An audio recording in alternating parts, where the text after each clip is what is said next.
Hi, I just want to review with you what we did before we were on this long break about combining means and standard deviations.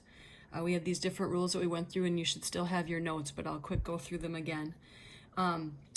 If I have a mean of 3 and I want to decide I want to multiply that mean by 4 and add 5 to it, the mean just does exactly that. It multiplies by 4 and adds 5 to be a new mean of 17. That would be true for adding, multiplying, dividing, subtracting. The mean does whatever you want it to do. As far as the doing two of them, if I have a mean of one set of data and a mean of another set of data, if I want to add them, I can just go ahead and add them. 3 plus 7 is 10. If I want to subtract them, I can subtract them. 3 minus 7 is negative 4.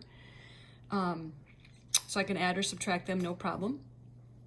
Remember back when we had a standard deviation, though, if I have a standard deviation of 6, and I want to multiply by 4 and then add 5, remember that the adding doesn't affect the standard deviation.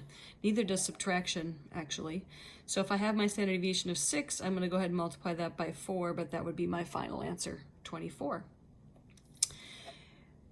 Combining standard deviations is a little bit more difficult. We had this example about the factory with the two tasks. If I have a first task with a mean of 15, and a second task with a mean of 20, you can see I've circled these in red. If I ask you to add the two means, this little cursive U stands for mean. 15 plus 20 equals 35, no problem. But the standard deviations for the two tasks are circled in green here, 3 and 2. I don't get to just add 3 and 2. The rule says I have to square both of them, then add, and then take the square root. So the answer ends up being 3.6 for the standard deviation when you add. The other thing we talked about was if you subtract them, you still get the same answer. You still add. It's weird, but that's what happens with deviations. They always add and they always square. And we had done this example at the bottom about the SAT math and verbal scores. If I have the mean 625, deviation 90 for math, and mean 590 and deviation 100 for verbal, and I want to combine these together, the means just go ahead and add 625 plus 590. But the standard deviations, you have to take 90 squared plus 100 squared and then take the square root to get that answer. We also had done a couple quick examples. Here's one that I'll do as a word problem here. John runs the mile with an average of 6.3 minutes, so there's your mean, and a standard deviation of 1.2. I'll circle that one in blue. Tom runs the mile with an average of 7.1. There's his mean, and a standard deviation of 0.5. If John and Tom ran together, what would be their combined times? For the mean, I would just add those two red circled means up there in the problem and get 13.4.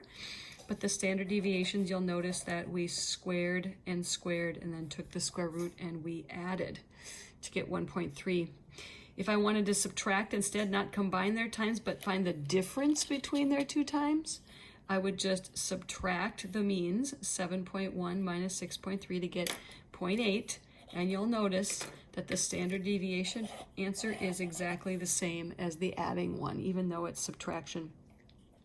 And then as you're working through some problems this week, just to review what we were doing before, when we have these probability distributions, we have the probabilities always add up to 1. We have money up here, or numbers depending on what it is. And if I want the mean and standard deviation, if you can remember how to do this, you put in the first row into list 1 and the second row into list 2. And then you go to stat calc number 1. So if you go to stat calc, the first one, but then you have to say list 1 comma list 2, has to be both lists. It'll give you the mean. That's not the answer for this problem, by the way, and the standard deviation is right there for this. That's not for this one, I just happen to have that in my calculator. And that's how you get your mean. The mean is the x bar and the standard deviation is shown under the sigma. So good luck working on those first few problems for 4.1.